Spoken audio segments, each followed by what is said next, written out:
Hello दोस्तों, मैं सुनील तार, junior account assistant in Indian railway.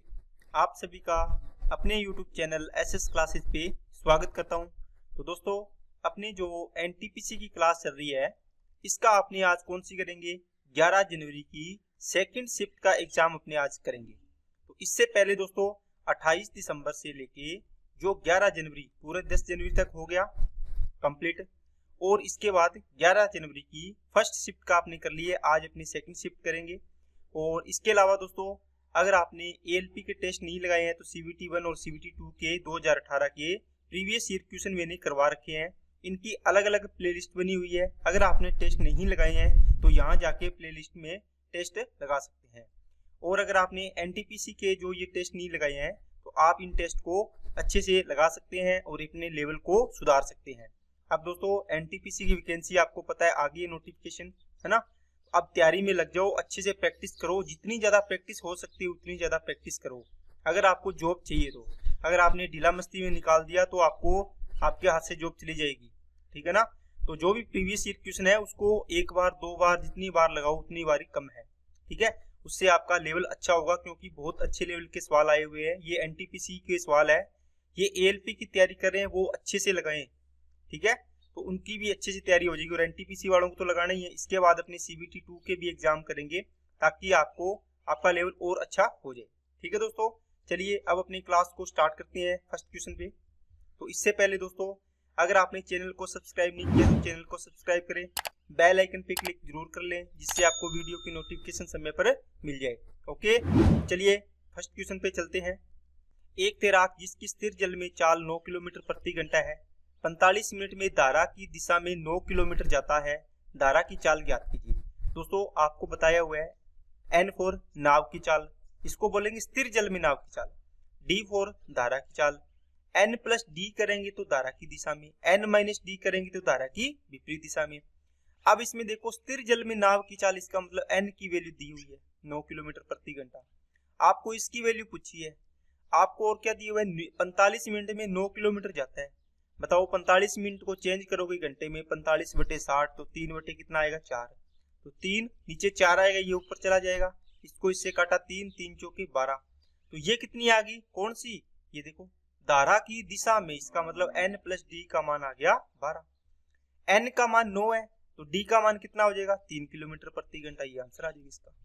Okay, चलिए नेक्स्ट पे। दी गई आकृति में O वृत्त का केंद्र है।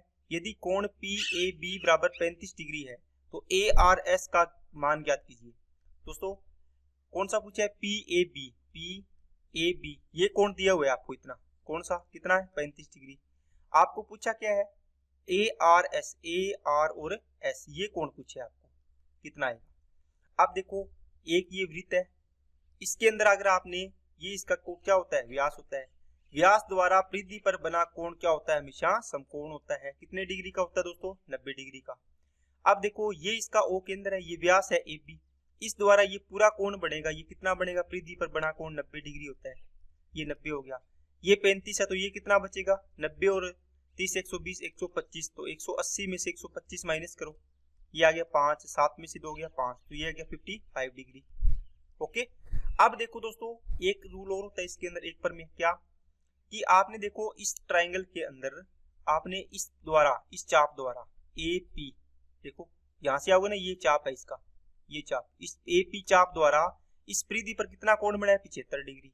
देखो, आपको बताया था मैंने कि ये चाप है, मान लो A और P, मान लो इसको, इस द्वारा आपने यहाँ पर अगर 55 डिग्री का कोण बनाया, 55 डिग्री का, ये इसके साथ टच है दोस्तों, है ना, परिधि पर।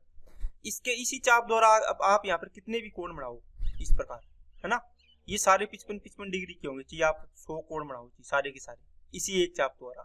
तो देखो, इस चाप द्वारा यहाँ पर 55 डिग्री बना है, तो इसी चाप द्वारा देखो ये कोण बनेगा, यहाँ से ये पूरा कोण, ये कितना बनेगा? 55 डिग्री। अब देखो, एक सरल रेखा बनी है यहाँ पे, ये सरल रेखा इतनी, इस पे एक कोण 55 डिग्री है, तो इधर वाला कितना हो जाएगा? आप बोलोगे सर 180 में से ये 55 माइनस कर दो, कितना आ जाएगा? 125 डिग्री। ठीक है, तो इसमें दो परिमियां लगी है, एक तो कौन सी? व्यास द्वारा परिधि पर बना कोण 90 डिग्री होता है, और एक ही चाप द्वारा परिधि पर बने कोण, एक ही चाप, सेम चाप द्वारा, देखो ये सेम चाप है, परिधि पर सारे कोण क्या होंगे? बराबर होंगे। ठीक है, चलिए नेक्स्ट पे। एक होल की लंबाई इसकी चौड़ाई से 7 मीटर अधिक है, इसका परिमाप 62 मीटर है, तो ये होल की लंबाई ज्ञात करो। दोस्तों एक होल है, ठीक है, इसकी लंबाई होगी, चौड़ाई होगी। अब कहता है लंबाई चौड़ाई से 7 मीटर अधिक है, इसका मतलब ये x है, तो ये कितनी होगी, x प्लस 7 होगी लंबाई। अब परिमाप क्या होता है, आयत का परिमाप 2 इंटू एल प्लस बी बराबर ये होता है परिमाप, कितना है 62, तो l प्लस बी की वैल्यू कितनी आएगी दोस्तों, 31 आएगी, 2 से कट जाएगा। अब देखो l की वैल्यू है x प्लस 7, x की ये किसकी b की वैल्यू x है, तो कितना हो जाएगा x plus 7 plus x equal to आगे 31, 2x प्लस 7, तो 7 इधर लेके जाओ कितना बचेगा 24, तो x की वैल्यू कितनी आ जाएगी दोस्तों 12 आ जाएगी। आपको क्या पूछा है लंबाई, तो 12 और 7 कितना हो जाएगा 19 हो जाएगा आंसर। नेक्स्ट इसको सोल्व करना है दोस्तों, 2 5 कितना आएगा 10, ये 5 आ गया, फिर 5 चौके 20 हो गया, 20 में से 20 और 4 26, 26 में से 9 जाएंगे, कितने बचेंगे 17 बचेंगे, ये आंसर हो जाएगा। नेक्स्ट 35 स्कूली छात्रों के एक समूह की औसत आयु का माध्य कितना है 16 है। दोस्तों 35 स्टूडेंट का एवरेज कितना है 16। एक 52 वर्षीय शिक्षक समूह में शामिल हुए और छात्रों और शिक्षक की आयु का माध्य ज्ञात कीजिए। अब देखो दोस्तों क्या करोगे आप, इसका टोटल कितना बनेगा 35 इंटू 16 कितना आएगा, 16 × 48 और 16 × 5 80, 16 हो गया, ये 5 हो गया और 0 हो गया, 560 हो गया। अब क्या कहता है, इसमें एक शिक्षक और आ गया 52 साल का, आपने ऐड कर दिया इसको भी, तो 600 कितने बन गए 12। देखो 35 तो स्टूडेंट थी, एक शिक्षक आ गए, कितने हो गए 36, तो अब 36 का डिवाइड करो इसमें, 36 से कम 36 और 36 आते 252, तो 17 साल इसका आंसर आ जाएगा। ओके, बिल्कुल आसान सवाल है दोस्तों, बेसिक से करोगे तो भी इसका आराम से आंसर आ जाएगा। चलिए नेक्स्ट पे, दो संख्याओं का लघुत्तम समापवर्तक एलसीएम उनके महत्तम समापवर्तक का एचसीएफ का 24 गुना है। दोस्तों L for LCM, H for HCF. अब कहते हैं एचसीएफ का 24, मतलब ये 1 है तो ये कितना हो जाएगा 24 हो जाएगा। इसके साथ x लगाना है तो x लगा दो, इनका रेशियो है दोस्तों। अब कहते हैं उनके एचसीएफ और एलसीएम का योग कितना है 750, मतलब क्या हुआ 750। इसका मतलब इनका योग कितना आएगा 25, तो 25 की वैल्यू कितनी आ गई 750, एक की वैल्यू कितनी आएगी 30 आएगी, 24 की वैल्यू निकालोगे तो 30 गुणा करो, 24 × 72, और ये कितना आएगा 30 से कम 30 आएगा। अब कहता है यदि उन संख्याओं में से एक संख्या 90 है, देखो अब यहाँ पे रूल लगाओगे, दो संख्याओं का गुणा बराबर होगा दोनों संख्याओं के एलसीएम और एचसीएफ के। ओके, एक संख्या 90, दूसरी संख्या ज्ञात करनी है, एलसीएम 720, एचसीएफ 30।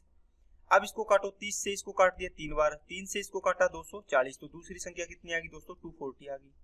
चलिए नेक्स्ट पे, 100 और 1000 के बीच आने वाली ऐसी कितनी संख्याएं हैं जो 11 से संपूर्ण तौर पर विभाज्य है। दोस्तों 100 के बाद पहली संख्या बताओ जो 11 से डिविजिबल है। 11 को 9 से किया 99, फिर 11 में 110, तो 100 से ऊपर पहली संख्या 110 आएगी, फिर 121 आएगी, फिर क्या आएगी 132 आएगी। इसी प्रकार चलते चलते बताओ 1000 से 1000 डिवाइडेड है क्या, पूरी पूरी नहीं है, इसको देखो कितना आएगा, 11 से किया 9 बार गया, 1 बचा 10। अब देखो ये 10 रिमाइंडर बच गया है ना, इसका मतलब ये 10 माइनस कर दो तो 990 होगी, वो पूरा पूरा डिविजिबल होगी। 1000 से जस्ट कम कौन सी संख्या है 990, लास्ट जो 11 से डिविजिबल है। 991, 992, 993, 994, ये कोई भी संख्या 11 से डिविजिबल नहीं है, तो ये 990 आ गई। अब देखो कितनी संख्याएं निकालनी हो तो आपको पता है, पहली संख्या a है, लास्ट संख्या 990 होगी। आपको n की वैल्यू निकालनी होती है, आपको बताया हुआ है last minus first divide by common difference, plus कितना आएगा 1 आएगा। इनका डिफरेंस बताओ कितना आएगा लास्ट और फर्स्ट का, इसको माइनस करो 110 को, 880 आ जाएगा, ये 880 आ गया। डिवाइड कितना आएगा, देखो कॉमन डिफरेंस कितने का चल रहा है 11 का, मतलब 11 से डिविजिबल है तो 11 का चलेगा, प्लस 1 करना है, 11 से किया 8, 80 आ गया, 80 और 1 81, तो 81 संख्याएं हैं जो 11 से डिविजिबल है। नेक्स्ट, राम सागर और भगत राम 10:13 के अनुपात में निवेश करके एक साझेदारी करते हैं। 8050 रुपए के लाभ में से भगत राम का हिस्सा याद कीजिए। दोस्तों भगत राम कौन है, ये 13 वाला है, तो 13 का आप मल्टीपल चेक कर लो, क्योंकि उसकी वैल्यू आएगी तो 13 का मल्टीपल होगा, पूरा पूरा है, तो इन तीनों में चेक करोगे, चारों में, तो आप इसका आंसर कर लोगे। लेकिन दोस्तों अगर इसको बेसिक से करोगे तो क्या करोगे, देखो टोटल लाभ कितना है 10 और 13 23 हो गया, और 23 की वैल्यू कितनी दी हुई है 8050 दी हुई है टोटल। एक की वैल्यू कितनी आएगी 23 दिया 69, 23 5 115, और ये आ गया 0। अब आपको पूछा किसका है भगत राम 13 की वैल्यू, 13 की वैल्यू निकालो, इसको 13 से गुणा करो, 13 0 0, 13 5 65 6 और 13 3 39 और 6 45, तो 4550 इसका आंसर आ जाएगा। नेक्स्ट, 2 अंकों वाली एक संख्या के अंकों का क्रम योग 12 है। ठीक है दोस्तों, यदि अंकों के क्रम को उलट दिया जाता है तो प्राप्त नई संख्या का 7 गुना मूल संख्या के 4 गुणे के बराबर है, तो संख्या ज्ञात कीजिए। अब दोस्तों मान लो इसको ऑप्शन से करोगे आप, मान लो कोई संख्या है, इसको पूछे संख्या ज्ञात करो, मान लो आपने 75 ले ली, 75।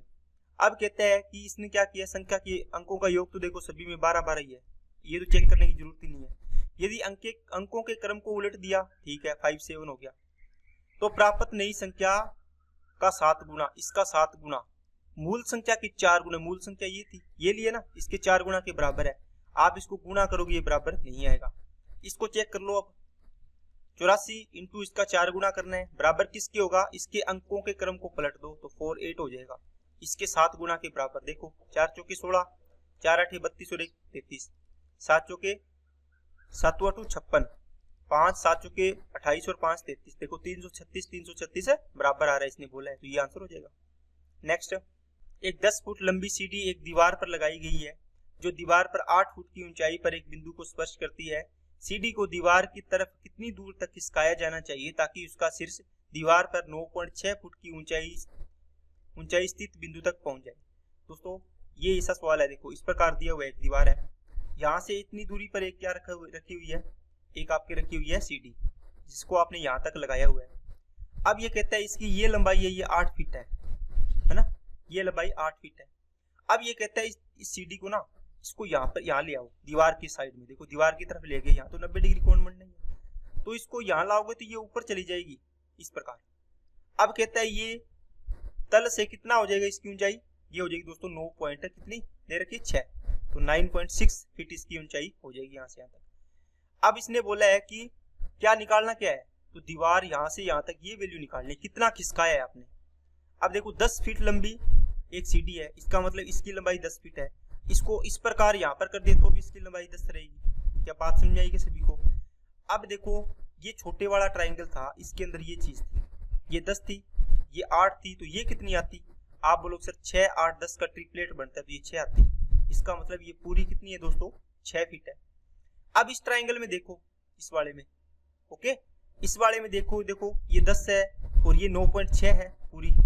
अगर आपको ना समझ आए तो मैं इसको इस प्रकार बना देता हूँ ताकि आपको समझ आ जाए। बड़े वाला ट्राइंगल ये 9.6 पूरी, ये 10 की 10 रहनी है, तो आपको ये 90 डिग्री कोण है, तो या तो इसको कर्ण स्क्वायर बराबर आधार स्क्वायर प्लस लंब स्क्वायर उससे निकाल लो इसकी वैल्यू, या फिर आप इसको ऐसे करो 10 9.6 और तीसरी वैल्यू कितनी आएगी ट्रिपलेट बनाना है, तो इसको 5 से गुणा करके देखो, ये 50 आएगा, ये 5 9 45 और ये कितना हो जाएगा 48 हो जाएगा।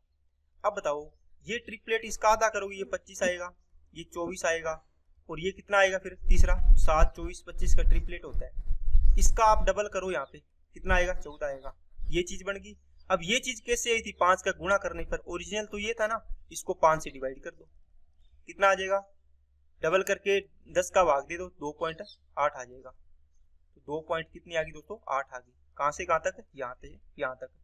तो 6 में से ये 2.8 माइनस कर दो तो इसकी वैल्यू आ जाएगी, कितनी आएगी बताओ 32, तो मतलब 3.2 आंसर आ जाएगा। नेक्स्ट, एक परीक्षा में मोहित ने पूर्णांक में से 30% अंक प्राप्त किए लेकिन 25 अंकों से अनुत्तीर्ण हो गया। अब देखो दोस्तों, अगर उसने 30% अंक ले लिए, 25 से फेल हो गया, इसका मतलब 25 इसको और दे दिए जाए तो ये पास हो जाएगा, ये पासिंग मार्क बन गया इसका। अब कहते हैं एक अन्य स्टूडेंट है जो 38% अंक प्राप्त किए लेकिन इसने उत्तीर्ण होने वाले अंकों से 15 अंक अधिक ले लिए, अगर इसके 15 माइनस कर देंगे तो ये भी क्या हो जाएगा, पासिंग हो जाएगा। तो इसका भी पासिंग और इसका पासिंग बराबर हो जाएगा, क्योंकि दोनों को सेम ही चाहिए ना। एक क्लास में आप नंबर लेते थे, छोटी क्लासों में जब भी पढ़ते थे, आपके था कि चलो 100 नंबर का पेपर है, आपको बोला जाता कि 100 में से अगर 33 ले लिए तो पास है। एक व्यक्ति ने ले लिए 30 और एक ने ले लिए मान लो 37 नंबर। अब आपको बोल दिया कि इसको बराबर कैसे करोगे, आप बोलोगे सर इसको तो दे दो 3 नंबर और प्लस के, और इसमें से कितने 4 माइनस कर दो, तो ये भी 33 हो जाएगा और ये भी 33 हो जाएगा। देखो दोनों बराबर हो जाएंगे पासिंग मार्क के, है ना। इसलिए क्वेश्चन को सोल्व करने के लिए अपने ये तरीके लगाते हैं। अब देखो ये परसेंटेज का अंतर कितना आएगा, 8% इधर और ये 15 इधर ले आओ, कितना आ गया 40 हो गया, क्या 40। 1% की वैल्यू कितनी आ गई दोस्तों, 5 आ गई। आपको क्या पूछा है, उत्तीर्ण होने के लिए। देखो उत्तीर्ण होने के लिए ये वैल्यू निकाल लो, ये निकाल लो, ये पासिंग मार्क की तो है। 30% की वैल्यू निकालो, कितना आएगा, परसेंटेज में पूछा है ना, तो आप ऐसे करो, 30% क्यों निकाल रहे हो आप, देखो 30% तो है ही आपके पास। अब देखो 5 नंबर बराबर 1% है, तो 25 नंबर की चाहिए आपको, तो कितना गुना करो इसका, 5 गुना, इसका भी 5 कर दो, तो ये 5% और चाहिए, तो ये 5% इसमें ऐड कर दो, 25 नंबर की जगह 35% हो जाएगा। नेक्स्ट, 16 पुरुष एक कार्य को 12 दिनों में कर सकते हैं, तो 16 मेल इंटू 12 दिन, 12 महिलाएं इसी काम को 12 फीमेल इंटू कितने दिन में, 32 दिन में कर सकती है। ठीक है, अब इनका रेशियो निकाल लो, 12 से 12 कैंसिल हो गया, 16 एकम 16, 16 दुआ 32। इसका मतलब क्या हुआ, मेल और फीमेल का रेशियो, वुमेन का रेशियो कितना आ गया, 2:1 आ गया। अब देखो टोटल वर्क, इन दोनों की वैल्यू इसमें पुट कर दो, इसमें कर दो, है ना, उससे आपका टोटल वर्क आ जाएगा कितना दोस्तों। देखो मेल की वैल्यू पुट करो तो 16 इंटू 2 इंटू में कितना आ गया, 12, 16 दुआ 32, 32 को 12 से गुणा करो, 12 तिया 36, 12 दुआ 24, तो 384 आपका टोटल वर्क आ गया। अब कहता है 16 पुरुष और 16 महिलाओं ने मिलकर एक साथ 4 दिन तक काम किया। बताओ 16 पुरुष है, 16 मेल प्लस 16 वुमेन, इन्होंने कितने दिन काम किया, 4 दिन। बताओ मेल की एफिशिएंसी कितनी है, 2 है, फीमेल की 1 है, तो 16 दुआ 32 प्लस 16 एकम 16 इंटू में कितना करोगे, 4, 32 और 16 48, 48 को 4 से किया तो 192 आएगा, तो 192 काम तो इन्होंने कर दिया। बचा कितना, 2, 18 में से 9 गया 9, 2 में से 1 गया 1, 192। अब कहता है जिसके बाद महिलाओं ने तो बंद कर दिया, ठीक है, तो 16 पुरुष लगे थे, अब कौन लगेगा इसके साथ में, तो 16 अतिरिक्त पुरुष लगा दिए, इसका मतलब कितने हो गए, 16 और लगा दिए मेल, टोटल हो गए दोस्तों 32 पुरुष। एक पुरुष की एफिशिएंसी कितनी है, 2, इसका मतलब 32 दुआ 64 हो गया। अब ये कितने दिन में करेंगे, इसको 64 से डिवाइड कर दो, कितनी बार जाएगा, 3 बार जाएगा, इसका मतलब 3 दिन में काम कंप्लीट हो जाएगा। नेक्स्ट, कुमुद ने 10% वार्षिक साधारण ब्याज की दर पर 1.5 वर्ष के लिए एक राशि उधार ली। इसका मतलब दोस्तों साधारण ब्याज मतलब सिंपल इंटरेस्ट, इसने कितना ब्याज दिया, 10% की दर से 1.5 साल का, 1.5 साल का, 5 ईयर का, तो कितना हो गया, 15% हो गया ब्याज। स्नेहा ने समान अवधि के लिए चक्रवृद्धि ब्याज पर अर्धवार्षिक चक्रवृद्धि आधार पर समान दर पर समान राशि उधार ली। यदि स्नेहा ने ब्याज के रूप में कुमुद को 61 रुपए अधिक का भुगतान किया तो उनमें से प्रत्येक ने कितनी राशि उधार ली दोस्तों। अब देखो इसका CI निकालना है और वो भी क्या है, हाफ ईयरली। अब कैसे करोगे, देखो 10% दर है, 1.5 साल टाइम है, तो इसकी दर कितनी हो जाएगी, 5%। अगर हाफ ईयरली है तो आधी हो जाती है, टाइम क्या हो जाता है, डबल हो जाता है, मतलब 3 इंस्टॉलमेंट बन गई आपकी, 5%, 5% और 5% की। अब आपको पता है 5% इन तीनों को पहले 2 में लगाएंगे, फिर जो आएगा फिर इसके साथ लगाएंगे, तो 15.7625% इसका सोल्व करने से आता है। काफी वीडियो में मैंने बता दिया, आपको कर लोगे आप x + y + xy/100 से, तो ये 15.7625% आ गया। अब दोस्तों आपको पूछा है अधिक दिए, मतलब अंतर है, इन दोनों का कितना अंतर है, देखो आप देखो 15 से 15 माइनस हो जाएगा तो 0.7625% का अंतर आएगा, और कितने रुपए बराबर, 61 रुपए। आपको पूछा है धन 100% होता है, निकालो 61 डिवाइड बाई 7625 इंटू में 100 तो आना ही आना है, 100 से गुणा किया है। अब यहाँ से मैंने पॉइंट हटा दिया था तो यहाँ पे क्या आएगा, 4 जीरो आ जाएगी। ओके, अब इसको सोल्व करो, कितने से कट रहा है, 61 से किया तो एक बार गया तो 15 आ गया, 61 दुआ 122 हो गया, 3 0, ये 61 5 ये 125 आ गया। 125 को 8 से करोगे तो ये 80 हो गया, 80 को 100 से किया तो 8000 इसका आंसर आ जाएगा। नेक्स्ट, आर्यन एक कार्य को पूरा करने में विपिन से दुगुना समय लेता है। देखो आर्यन है और ये क्या है, विपिन है, ये इनका टाइम का रेशियो दोस्तों। कहता है कि आर्यन एक कार्य को पूरा करने में विपिन से दुगुना, मतलब ये 1 दिन लेता है तो ये 2 दिन लेता है। ये दोनों साथ मिलकर कार्य को 2 दिन में पूरा करते हैं। दोस्तों यहाँ से इसका एफिशिएंसी का रेशियो निकालो तो क्या हो जाएगा, उल्टा हो जाएगा, काम तो सेम ही कर रहे हैं ना, बराबर काम है। अब देखो उल्टा हो गया, ये दोनों 1 दिन में कितना काम करते हैं, दोनों मिलकर 3 काम करते हैं, तो दोनों कितने दिन में काम कर देते हैं, 2 दिन में, मतलब टोटल काम कितना हो गया, 6 हो गया। अब कहता है विपिन अकेले उसी कार्य को कितने समय में करेगा, बताओ। इसको 6 काम करना है, 1 दिन में 2 काम करता है तो कितने दिन लगाएगा, 3 दिन लगा देगा। ये आंसर आ गया 3 डेज। अगर इसका आंसर आपको मैं पूछूं, आर्यन बताओ आर्यन कितने दिन में इसको कंप्लीट करेगा? तो इसका आंसर आपको कमेंट बॉक्स में कमेंट करना है ताकि मेरे को पता चले कि आपको समझ में आया या नहीं आया। चलिए नेक्स्ट पे, PYQ के रूप में 0.037 पे बार का रूपांतरण। दोस्तों देखो 2 अंकों पर बार है, तो देखो 37 पूरी संख्या है, इसमें से जिस पे बार नहीं है वो माइनस करो, 0 पे बार नहीं है माइनस किया। नीचे क्या है, जितनी संख्याओं पर बार है उतने 9 आएंगे, जिस पर बार नहीं है उस पर 1 0 आ जाएगा उतनी बार।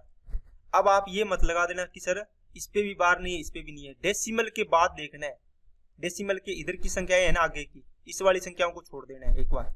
यहाँ देखो जैसे 37 है, यहाँ पे 0 0 था, अब इन दोनों पे बार होता तो अपने 37 माइनस 00 अपॉन क्या करते 99 और 00। देखो 2 पर बार है और 2 पर नहीं है तो 2 0 आ गया, जितने पे बार नहीं उतना, तो 37/99 इसका 99 0 आ गया, इसका 990 आंसर। नेक्स्ट, यदि 5 क्रमागत संख्याओं का योग 90 है तो मध्य संख्या। दोस्तों 5 संख्याएं, इसका मतलब 1 2 3 4 और 5। अब देखो इनका 5 का योग कितना है 90, इनका एवरेज करो कितना आएगा, 5 से डिवाइड करो 18 आएगा, इसका मतलब बीच वाली संख्या क्या होगी 18। लगातार संख्या है तो ये 17 होगी, ये 16 होगी, इसके बाद ये 19 आएगी, ये 20 आएगी बस। अगर सम संख्याएं होती तो क्या होता, 18 फिर 20 फिर 22 होता, यहाँ पे 16 होता फिर 14 होता। विषम संख्याएं होती तो अपने आगे पीछे कर लेते हो, है ना। तो ये चीजें देखनी है। लगातार संख्याएं हैं तो आप +1 प्लस माइनस करके आगे निकाल सकते हैं।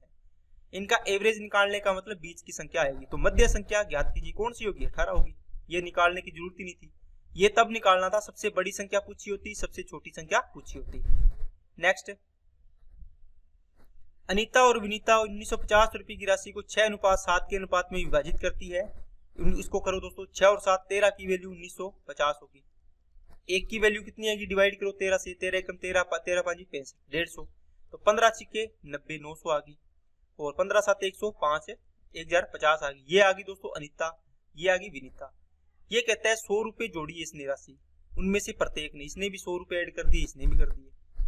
ओके, अब ये आया दोस्तों 1000, और इसका कितना आ गया 1150।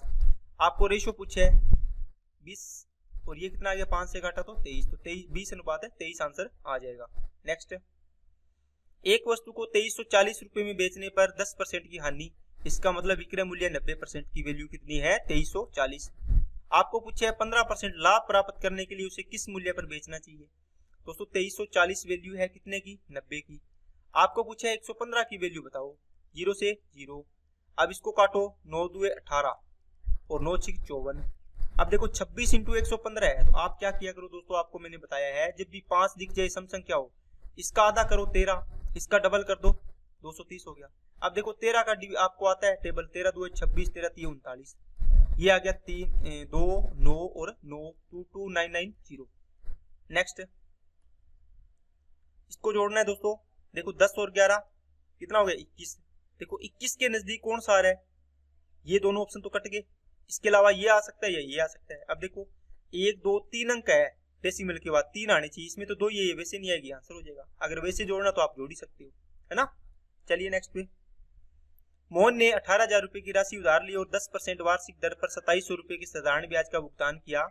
वह अवधि ज्ञात कीजिए जिसके दौरान उसने उधार ली राशि अपने पास रखी, मतलब टाइम पूछे। दोस्तों 18,000 का अगर आप क्या करते 10% की दर से टी टाइम के लिए रखते तो ये ब्याज आता सिंपल इंटरेस्ट, और कितना ब्याज दिया है 2700 रुपये। अब बस इसको सोल्व करना है, 0 से 00 कट गया, और 1 0 और 1 0 2 0 ये इससे कट गया। ये 18 है, ये टी बराबर क्या आएगा 27 बटे कितना आ गया दोस्तों 18, 9 2 18 9 3 27, तो 3/2 इसका आंसर आ जाएगा। 1.5 साल रखी इसने।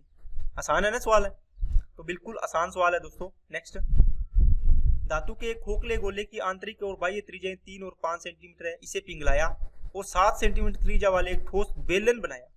देखो दोस्तों, आपने गोले को पिघला के इससे आपने क्या बनाया है, एक बेलन बनाया है, और उसकी आपको त्रिज्या और ऊंचाई आपको ऊंचाई पूछे, त्रिज्या दे रखी है।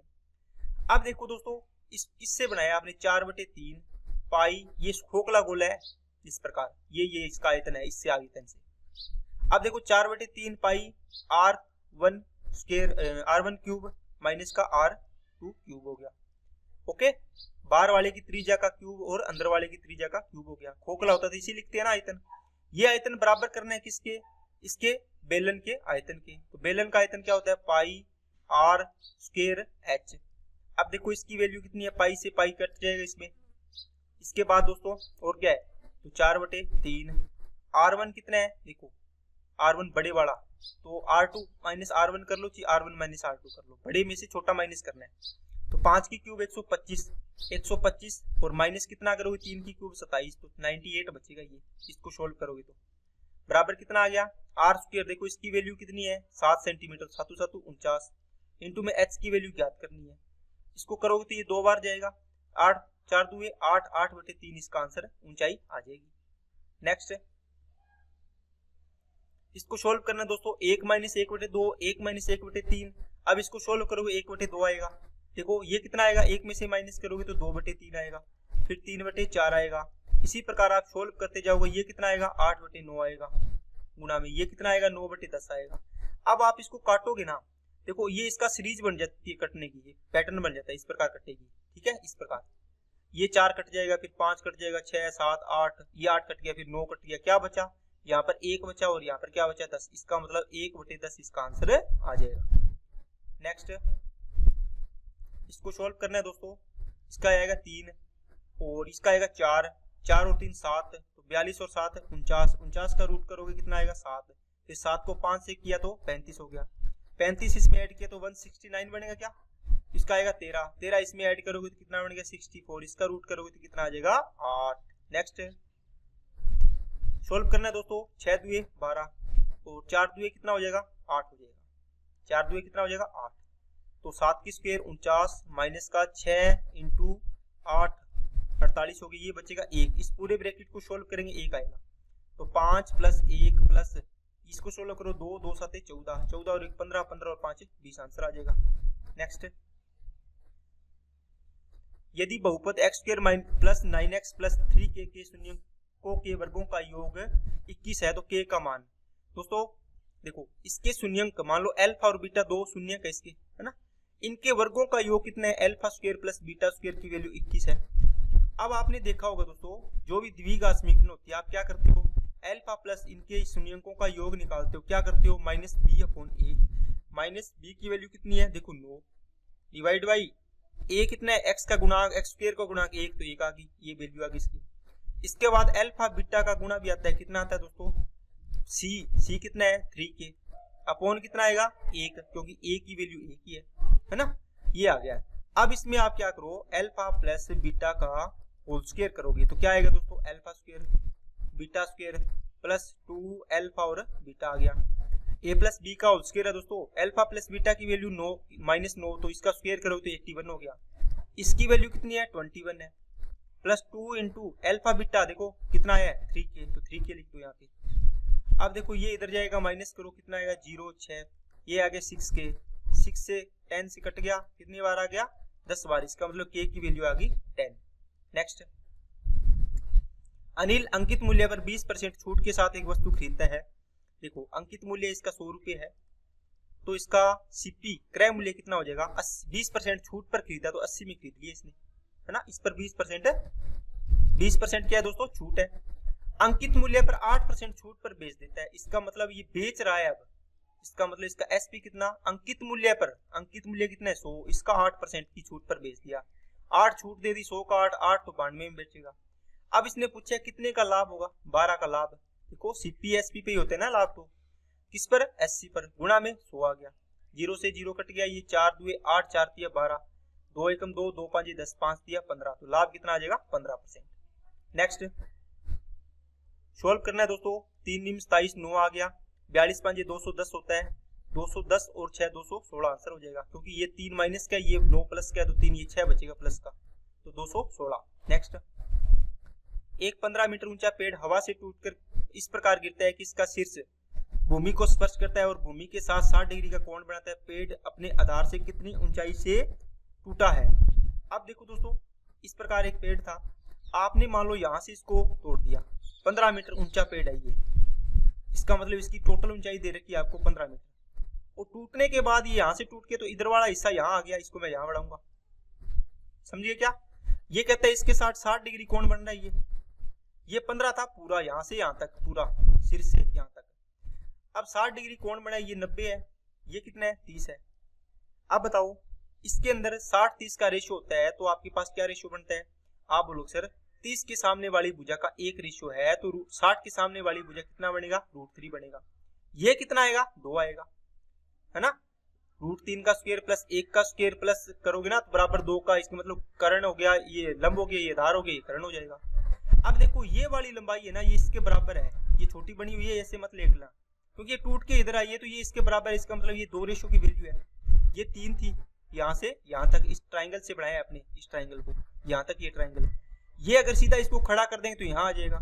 ये पूरी लंबाई कितनी बनेगी? 2 + √3, मतलब 2 + √3 रेशियो की वैल्यू है 15। आपको क्या चाहिए? आपको चाहिए दोस्तों कितनी ऊंचाई से टूटा है, आपको चाहिए √3 की वैल्यू, तो √3 के गुना कर दो, तो 15 अपॉन क्या आएगा? 2 + √3 उनटू में √3। अब इसको गुणा करके देखो क्या आ रहा है, यही आ रहा है, डायरेक्ट आंसर दिया हुआ है, सोल्व करना ही नहीं आगे। नेक्स्ट माध्यिका पूछिए दोस्तों, आरोही क्रम में लिखना है। पहले आएगा 8, 9, 10, फिर क्या आएगा 11, फिर 13, फिर 13, फिर 20, 1 2 3 4 5 6 7 विषम संख्या है, तो बीच वाली क्या होगी दोस्तों? इसकी 3 छोड़ दो, तो बीच वाली क्या होगी? इसकी माध्यिका होगी, आंसर आ जाएगा 11। नेक्स्ट एलसीएम पूछा दोस्तों, सबसे बड़ी संख्या 28। अब इसमें डिवाइड करके देखो, 14 दूआ 28 पूरा है, 21 दूआ नहीं आएगा ना, तो इसमें 21 का डिवाइड करो, क्या कमी रहेगी 28 के लिए? देखो क्या कमी रहेगी बताओ, 7 × 21, 7 × 14, तो ये 3 कम रह गया, तो 3 से इसको गुणा कर दो, 28 × 84, ये आंसर हो जाएगा। नेक्स्ट साइन थीटा माइनस को √3 कोस थीटा = 0, तो sine square theta cos square theta का मान बताना है माइनस में, तो साइन थीटा इक्वल टू में क्या हो जाएगा दोस्तों? √3 कोस थीटा। ओके, तो साइन थीटा अपॉन क्या आएगा? कोस थीटा, इक्वल टू में क्या आएगा? √3 आएगा अपॉन 1। इसकी वैल्यू क्या है? tan थीटा बनेगा। tan थीटा बराबर √3 है, इसका मतलब कितने पे वैल्यू होती है इसकी? tan थीटा बराबर tan 60 डिग्री पे मान होता है √3, इसका मतलब थीटा की वैल्यू कितनी है? 60। इसमें वैल्यू पुट कर दो, 60 डिग्री पुट करोगे √3/2 होता है साइन 60 का मान, तो 3 बटे कितना हो जाएगा? 4 हो जाएगा। माइनस कोस 60 का मान क्या होता है? कोस 60 का मान, कोस 60 का मान क्या होता है दोस्तों? कोस 30 साइन 30 का मान होता है, वही कोस 60 का होता है। कितना होता है? 1/2 होता है, तो ये आ गया 1/4। इसको माइनस करो, 2/4 आ गया, 1/2 इसका आंसर आ जाएगा। नेक्स्ट,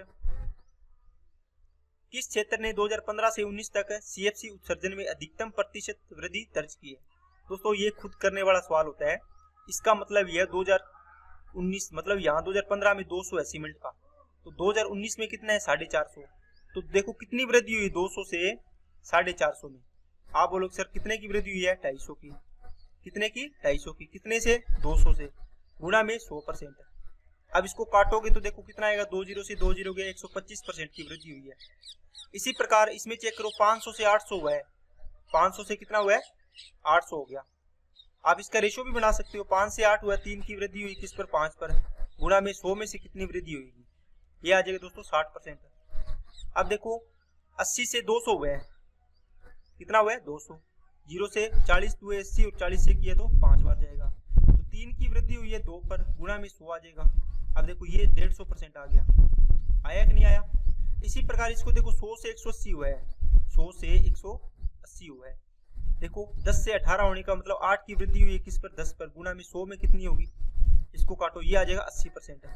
वैसे भी आपको पता होना चाहिए 100 से जितना बढ़ेगा उतनी वृद्धि होगी, जितना कम होगा उतनी कमी होती है। सबसे ज्यादा किस में हुई है? देखो इसमें हुई है फॉर्म वाले में, तो ये फॉर्म आंसर आ जाएगा। नेक्स्ट, कीटनाशक क्षेत्र से 2015 से 19 तक सीएफसी उत्सर्जन में कितने % वृद्धि हुई है? देखो 2000 कीटनाशक में पूछा है दोस्तों, अभी निकाला है आपने, कितनी हुई है? 80% निकाली आपने, ये डायरेक्ट आंसर हो गया। नेक्स्ट, 2017 में सभी क्षेत्रों से होने वाले कुल सीएफसी उत्सर्जन की तुलना में सीमेंट क्षेत्र से होने वाले सीएफसी उत्सर्जन का योगदान लगभग कितने % है?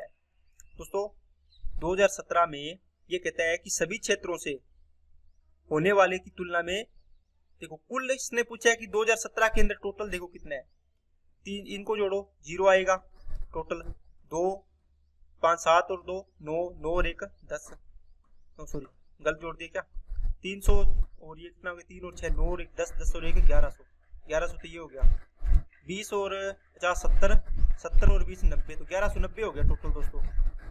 अब ये कहता है जो सीमेंट में था कितना है 320, ये इसका कितना परसेंट है टोटल का, ये निकालना है आपको।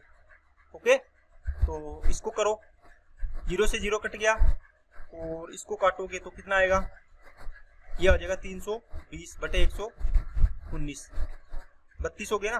तो 119 दुआ 2 पर जाएगा, तो 2 वाला ऑप्शन 2 है ना। चलो कर लेते हैं अपने, 238 बढ़ेगा क्या, 238। तो 320 में से 238 गया, कितना आ गया 2, 11 में से 3 गया 8, और ये हो गया 119 को करो 8 पर जाएगा, 7 पर लगेगा, 7 बार जाएगा है ना, 6 या 7 बार, तो इसके नजदीक आएगा ये, 4 बार तो बहुत कम रह जाएगा, तो ये आंसर हो जाएगा। नेक्स्ट, यदि 3 से 39 तक की सभी विषम संख्याओं को हटा दिया जाए तो कितनी संख्याएं शेष रह जाएगी। दोस्तों 3 से 39 तक सभी विषम संख्याओं को हटाना है, तो पहली संख्या 4 आएगी, फिर कौन आएगी 6 आएगी, फिर 8, फिर 10 और 39 तक, इसका मतलब लास्ट कौन सी आएगी 38 आएगी सम संख्या। विषम को हटा देना तो सम को रख लेना सारी, है ना। अब देखना आपको काउंटिंग करनी है कितनी संख्याएं बनी, तो आपको बताया हो दोस्तों जब रेगुलर इंटरवल हो इनके बीच में, देखो 2 का अंतर आएगा, है ना, अर्थमेटिक प्रोग्रेशन बन जाएगी ये। तो लास्ट माइनस फर्स्ट कितना आएगा 34, डिवाइड बाई कितना डिफरेंस है कॉमन 2 प्लस का 1, 2 से काटा 17 और 1 18, तो कितनी संख्याएं हो जाएगी 18 संख्याएं। तो दोस्तों आज की क्लास के सारे क्वेश्चन आपके कंप्लीट होते हैं। जो भी क्वेश्चन करवाए हैं अच्छे से करना इनकी प्रैक्टिस, और जो क्वेश्चन मैंने पूछे हैं आपको, अभी आपको मैं एक क्वेश्चन दे रहा हूं दोस्तों कि अगर आपको पूछे 3 से 39 तक सभी सम संख्याओं को हटा दे, सम संख्याओं को हटा दिया जाए तो कितनी संख्याएं शेष रहेगी, कितनी संख्याएं शेष रहेगी। इस क्वेश्चन का आंसर आपको कमेंट बॉक्स में कमेंट करना है, ठीक है, ताकि मेरे को पता चले कि आपको ये चीज क्लियर हुई है या नहीं हुई। इसके 2 एग्जांपल आए हैं आज, आपको आने चाहिए ये सारे के सारे। तो आज के लिए इतने रखते हैं दोस्तों। अगर आपको वीडियो अच्छी लगी तो लाइक करना, चैनल को सब्सक्राइब नहीं किया तो चैनल को सब्सक्राइब जरूर करें, बेल आइकन पे क्लिक कर लें, इससे आपको वीडियो की नोटिफिकेशन समय पर मिल जाए। और वीडियो को अच्छे से बढ़िया तरीके से देखते रहो, ताकि अब एग्जाम आ गया है तो आपकी तैयारी अच्छी हो जाए और आप जॉब लेके अपने करियर को सुनिश्चित बढ़िया तरीके से कर लें। चलिए दोस्तों आज के लिए इतना ही। Okay, thank you.